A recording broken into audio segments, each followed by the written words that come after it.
Jail में थे, उनके परिवार ने कहा कि जहर दे दिए। अब वो तो नहीं रहे। अब बताइए जो दूसरी पार्टियों में है वो क्या है? बड़े बड़े मुकदमे मर कोई उनके बारे में बात ही नहीं करता है। दारुल उलूम में महिलाओं के प्रवेश को वर्जित किया गया है। दारुल उलूम में महिलाओं के प्रवेश को वर्जित किया गया, इस पर क्या कहना? क्या हुआ? दारुल उलूम में कहा गया कि यहाँ पर महिलाएं नहीं आएंगी, सेल्फी लेती हैं। क्या है वो? अरे वो दारुल उलूम का रूल है, कोई गवर्नमेंट प्रॉपर्टी थोड़ी है। वो अपना रूल बना सकते हैं। अब आपके घर में हम चले जाएं सबको लेकर, बताइए आप। सर, जिस प्रकार से दिल्ली में एक महिला सांसद को पीटा गया है, दिल्ली में जिस प्रकार एक महिला सांसद को सीएम के घर में पीटा गया है, आप एक खुद सांसद है, उसके बारे में कुछ कहेंगे? बिल्कुल मानो याद है आपको, उन्नाव याद है आपको, याद कर लीजिए। दूसरा सवाल। बिहार में बीजेपी अब सीता मंदिर बनाने की बात कर रही है। बीजेपी अब सीता मंदिर बनाने की बात कर रही है। राम को छोड़कर अब सीता मंदिर बनाने की बात कही जा रही है। इसमें क्या कहेंगे? ऐसा है ना, बीजेपी के पास नौजवानों को, युवाओं को रोजगार नहीं दे पाए, महंगाई को कम नहीं कर पाए, चीन को भगा नहीं पाए, तो बीजेपी को दिखाने का कुछ है ही नहीं। और प्रधानमंत्री तो सिर्फ हिंदू मुस्लिम कर रहे हैं, तो ये उनके लैंग्वेज है। अमित शाह जी ने बयान दिया है कि तीसरी बार पीएम को बना दो मोदी जी को, तो गौ हत्या करने वालों को उल्टा लटका देंगे। नहीं लटका सकते, कोर्ट है, कोर्ट है, संविधान है, कानून के मुताबिक काम करना पड़ेगा। हाँ, वो चाहे तो गोली मार सकते हैं। राहुल गांधी कह रहे हैं कि 1 जुलाई से 8,500 खटाखट आपको महिलाओं के पैसे पहुंचेंगे, कैसे देंगे? अभी आपको हम जनता से ये अपील कर रहे हैं उत्तर प्रदेश की कि 20 तारीख को नरेंद्र सरोज को लिफाफे पर खटाखट बटन दबाइए, सामाजिक न्याय होगा। अगर इंडिया गठबंधन सरकार बनेगी किसके साथ रहेंगे आप?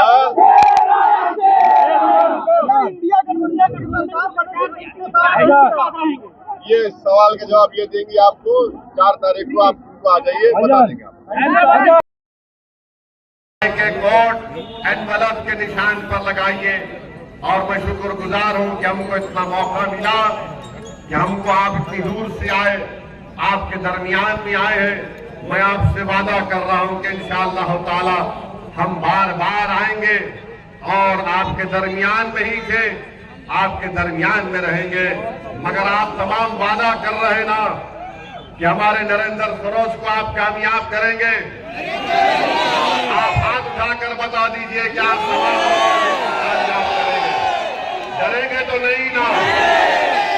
अखिलेश से डरेंगे तो नहीं? मोदी से तो नहीं डरेंगे? किसी से मत डरिए, हिम्मत से और हौसले को बरकरार रखिए और पीडीएम का साथ देकर कामयाब करिए। बहुत बहुत शुक्रिया। सलाम अलैकुम। हमारे लिए मोदी जी आ गए, अमित शाह आ गए। अमित शाह 2 मरतबा आ गए। अमित शाह साहब इतना पुकार कर कह रहे थे, हमको लग रहा था कि कहीं कुछ हो ना जाए उनको, हो ना जाए उनको। मगर बहरहाल मेरे भाई, आज आपसे एक ही गुजारिश है कि एक नई शुरुआत करिए, एक नया इनकलाब लिखिए। याद रखिए, अगर भारत की पार्लियामेंट में पिछड़ा, दलित और मुसलमान की नुमाइंदगी नहीं होगी तो फिर कौन आपकी आवाज बनेगा? कल अगर यूनिफॉर्म सिविल कोड का बिल आएगा, कल अगर यकसान सिविल कोड का बिल आएगा, तो क्या आप समझते हैं कि अखिलेश की पार्टी वाले कुछ बोलेंगे? अगर कल कोई ऐसा कानून लाया जाएगा जो प्लेसेस ऑफ वर्शिप एक्ट को खत्म करेगा, तो क्या भैया उठ के कुछ बोलेंगे? भैया तो सिर्फ यही बोलते हैं कि दरी बिछाओ और अपनी जवानी मुझ पर कुर्बान कर दो। मेरे भाई, जिस शख्स के परिवार के लोग पूरे भाजपा में चले गए, उनके छोटे भाई की पत्नी बीजेपी में चले गई, हर जगह से उनके रिश्तेदार बीजेपी में चले जाते हैं। भारत के प्रधानमंत्री का भाषण होता है। अमित शाह कहते हैं कि ईद मनाएंगे मगर दूसरी जगह नहीं जाएंगे। अरे आखिर क्यों आप 10 साल में आपने कितने नौकरी दिए बताओ? बताओ तुमने कितने गरीबों के घर में चूल्हा जलाया? बताओ तुमने महंगाई कितनी कम की? 400 पार बोलते हैं, आज पेट्रोल 100 पार हो चुका है। मोदी को अमित शाह की फिक्र नहीं, कोई फिक्र नहीं है। ये एक एक बात आप सुन लो उनकी कि इनके पास दिखाने को कुछ है ही नहीं, कुछ नहीं है दिखाने को, मगर सिर्फ नफरत फैलाना इनका काम है। मगर याद रखिए, अगर पिछड़ा दलित और मुसलमान को इंसाफ अगर मिलेगा तो पीडीएम के जरिए से मिलेगा। हमारी बहन पल्लवी पटेल साहिबा ने एक बहुत बड़ा बोझ उठाया है। हम आपसे अपील करने आए हैं कि आप उनका साथ दीजिए। ये हमारे दुश्मन जो सियासी दुश्मन है वो बोलेंगे ओवैसी वोट काटने आया है, ओवैसी बी टीम है। मेरे भाई, ये जो इंडिया अलायंस है महाराष्ट्र में 48 लोकसभा की सीट है, एक भी मुसलमान को टिकट नहीं देते और आकर हमको गाली देते हैं। हैदराबाद में हमारे खिलाफ कांग्रेस ने उम्मीदवार खड़ा कर दिया, बीजेपी ने खड़ा कर दिया और सब ये समझ रहे थे कि अब के बार हैदराबाद की सड़कों पर असदुद्दीन ओवैसी को हम रोक लेंगे। मगर आप देखना इंशाअल्लाह ताला 2019 में जितनी हमको हैदराबाद और अल्लाह ने मेजॉरिटी दी, उससे ज्यादा मेजॉरिटी से इंशाअल्लाह ताला।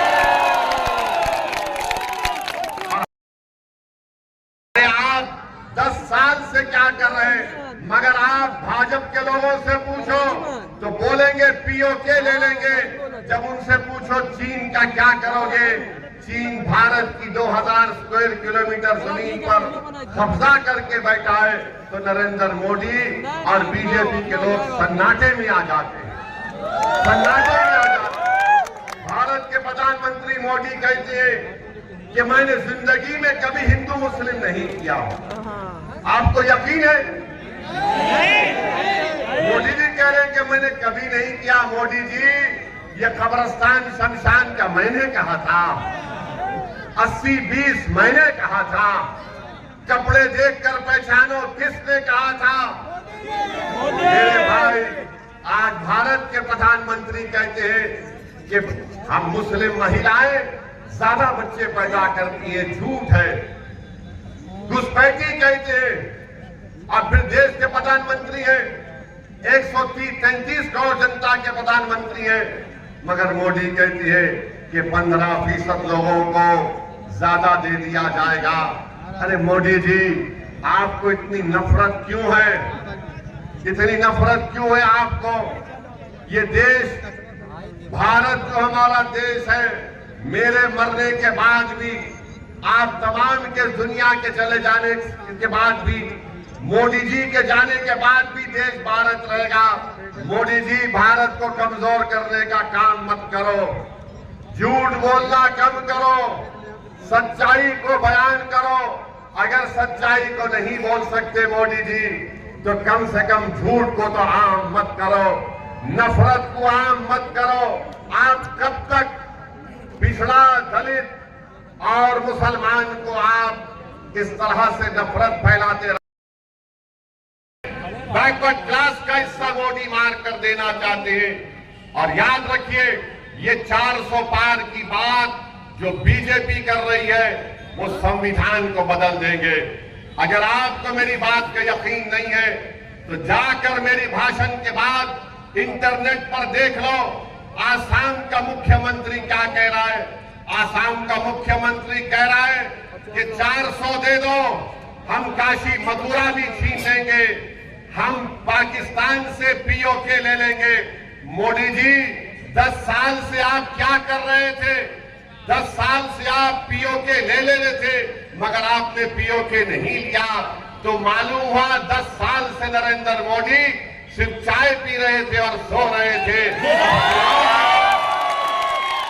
अब चुनाव आ गया, तो मोदी कह रहे हैं कि पीओके ले लेंगे।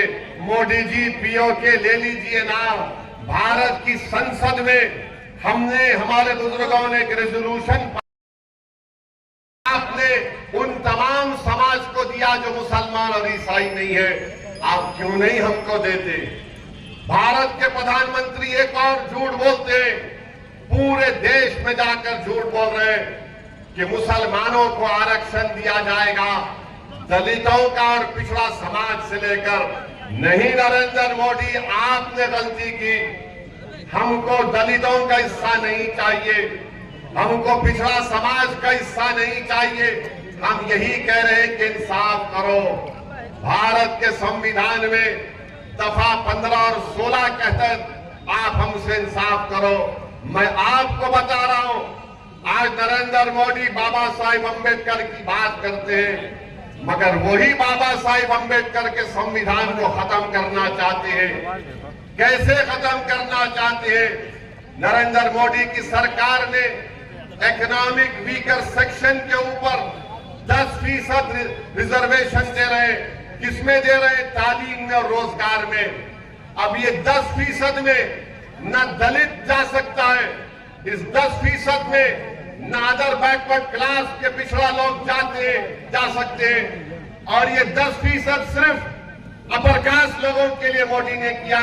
बताओ नरेंद्र मोदी, जो आबादी का 80% हिस्सा है, आप उनसे कह रहे हैं कि तुम 27% या 50% में अपना खेल खेलो, और जो इस देश के 10% हिस्सा है, टीवी के इंटरव्यू में कहती है कि यकसा civil code, uniform civil code, मिसाल देते हैं छोटे बच्चों को बिठाकर। मोदी जी, आप छोटे बच्चों को बिठाकर कुछ भी बोल सकते हैं, मगर असदुद्दीन ओवैसी जानता है कि आप क्या करना चाहते हैं। भारत यूनिफॉर्म सिविल कोड की बात नरेंद्र मोदी करेंगे, और उत्तर प्रदेश में धर्म परिवर्तन का कानून लेकर आते हैं, लव जिहाद का कानून बनाते हैं। बताओ वो यूनिफॉर्म सिविल कोड और ये कानून कैसे एक जगह जमा हो सकते हैं? बताओ उत्तराखंड में जो बीजेपी ने यकसा सिविल कोड यूसीसी बनाया, वो ये कहता है कि मुसलमान अपनी शादी निकाह से नहीं करेगा, गवाह नहीं होंगे, और दुल्हन को मेहर नहीं मिलेगा, उसकी शादी होगी तो स्पेशल मैरिज एक्ट के तहत होगी। बताओ नरेंद्र मोदी, आप यूसीसी करना है। अभी हम आ रहे थे तो रास्ते में नरेंद्र मोदी का हमने एक वीडियो देखा। नरेंद्र मोदी जिस सफाई के साथ झूठ को बोलते हैं, शायद ही कोई इस तरह से झूठ बोल सकता होगा। भारत के प्रधानमंत्री ने कहा, एक टीवी चैनल को इंटरव्यू देते हुए कहा कि मैंने गाजा में जो इजरायली जालिम हुकूमत बमबारी कर रही थी, मोदी ने कहा कि मैंने यहां से अपने एक आदमी को भिजाया ताकि वो जाकर बेंयामिन नेतन्याहू से कहे कि रमजान के महीने में बमबारी मत करो। नरेंद्र मोदी, इतना झूठ क्यों बोलते हैं आप? यकीनन एनएसए गए थे, सुनिए,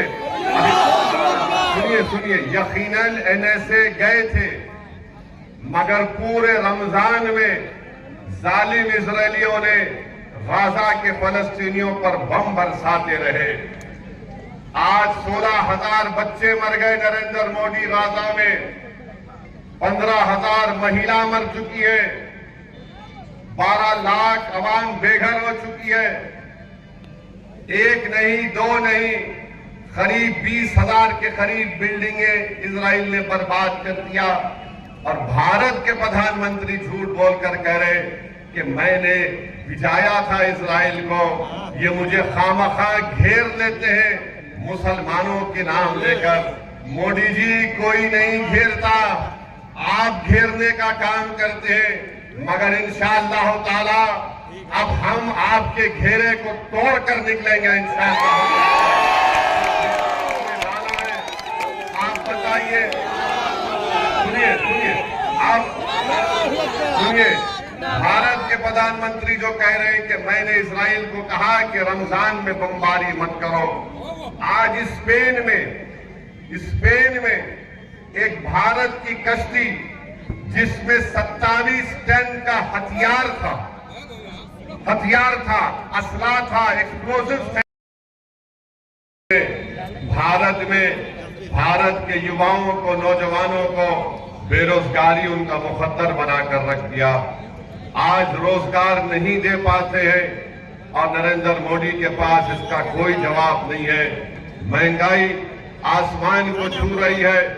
मैं आपको याद दिलाना चाहूंगा कि 2022 के विधानसभा के चुनाव में जब तीसरे मरहले की मतदान हो चुका, उस वक्त नरेंद्र मोदी ने उत्तर प्रदेश की आवाम के दरमियान में आकर कहा था कि मोदी आपसे वादा कर रहा है कि जितने चुट्टा जानवर फिर रहे, मोदी उनको उसका इंतजाम करेगा। बताइए, आज उत्तर प्रदेश में सबसे बड़ा मसला ये तमाम के तमाम जो जानवर जो रोडों पर फिरते हैं, किसानों की खेत खा लेते हैं, और जब वो गरीब किसान जाकर उनसे पूछता है कि भैया हमारे खेत को नुकसान हो गया, तो गवर्नमेंट की तरफ से कहा जाता है बाबा और योगी ने आपको 500 रुपए का इनाम दिया है, ये 500 रुपए रख लीजिए। आप बताइए, रात में खेत में जानवर घुस जाते हैं, जिसका वादा नरेंद्र मोदी ने किया। नरेंद्र मोदी ने विधानसभा के चुनाव में कहा था कि मोदी आपको वादा कर रहा है। आज भारत के प्रधानमंत्री तो आराम से दिल्ली में अपने महल में आराम कर रहे हैं, मगर उत्तर प्रदेश का गरीब और किसान परेशान है इन चुट्टा जानवरों से। इसका कोई पुरसाने हाल नहीं है। आज आप देखते हैं कि नरेंद्र मोदी कहते हैं कि मैंने गरीबों को गैस का सिलेंडर दिया। मोदी जी, कभी किसी गरीब के घर में आप चले जाइए, 1 या 2 गैस का सिलेंडर के बाद वो गरीब परिवार गैस का सिलेंडर खरीद नहीं सकता, उनके पास उतने पैसे नहीं है। वही लकड़ियों पर खाना पकता है, वही धुआं निकलता है हमारी बहनों के लिए। फिर तीसरा नरेंद्र मोदी कहते हैं कि मैंने प्रधानमंत्री आवास योजना में घर दिए। अरे कहां दिए आप बताओ ना हमको। मैंने प्रधानमंत्री आवास योजना के लिए, मुद्रा लोन के लिए और ये गैस के सिलेंडर की स्कीम के लिए मैंने आरटीआई एप्लीकेशन डाला, मगर कभी इसका जवाब नहीं आता है।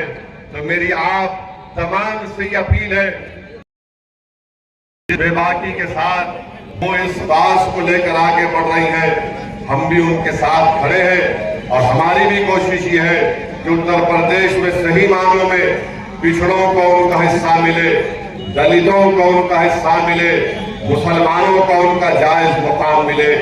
आज उत्तर प्रदेश हो या हमारा वतन अजीज भारत हो, लफ्ज मुसलमान जब आ जाता है सब लोग पीछे हट जाते हैं। आज आप देखते हैं कि कोई लफ्ज मुसलमान का नाम लेने के लिए तैयार नहीं है। बताइए, अगर भारत की जमहूरियत को मजबूत करना है तो यहाँ पर पिछड़े समाज को, हर एक को उनका हक मिलना चाहिए। मगर हम देख रहे हैं कि लोग धोखा खा जाते हैं समाजवादी पार्टी के दिल भरे बातों को सुनकर, मगर चुनाव हो जाता है उसके बाद अखिलेश यादव को किसी की फिक्र नहीं होती है। मेरी आपसे गुजारिश है, ये पार्लियामेंट का चुनाव भारत की तारीख का एक बहुत अहम और बड़ा ही नाजुक पार्लियामेंट का चुनाव है। आप अपने अकाउंट का सही इस्तेमाल करिए। और आपके सामने हमारे भाई नरेंद्र सरोज है, ये कैंडिडेट है, इनका इंतखाबी निशान सिंबल एनवलप है। आप उनका वोट, अपना वोट इस्तेमाल करिए, उनको कामयाब करिए। दूसरी जानिब बीजेपी है, मुसलमान है, ये बीजेपी को और संघ परिवार को रोक सकते हैं उत्तर प्रदेश में और पूरे देश में। तो मैं आपसे अपील कर रहा हूं कि आप अपने वोट का नुकसान मत करिए। हम आपसे वादा भी कर रहे हैं कि इंशाअल्लाह ताला ये हमारा जो पीडीएम बना है, हम अपनी बहन के साथ सिर्फ इस पार्लियामेंट के चुनाव की हद तक नहीं रहेगा, बल्कि उत्तर प्रदेश में इसको और लेकर आके जाएंगे। तो आपको बताना जरूरी समझते हैं कि समाजवादी तो नाम लेती है सामाजिक न्याय का, मगर जब सामाजिक न्याय की बात अखिलेश यादव करते हैं तो कभी उनकी जबान से लफ्ज मुसलमान नहीं निकलता। मैं शुक्रगुजार हूं हमारी बहन पल्लवी पटेल का कि उन्होंने कहा कि मैं लफ्ज मुसलमान इस्तेमाल करूंगी, और उन्होंने कहा दो हम बीजेपी को रोक पाएंगे। मैं आपसे जिम्मेदारी के साथ कह रहा हूं कि अखिलेश यादव की बस की बात नहीं है बीजेपी को रोकना। अगर कोई बीजेपी को रोक सकता है तो ये जो पीडीएम बना है जिसमें पिछड़ा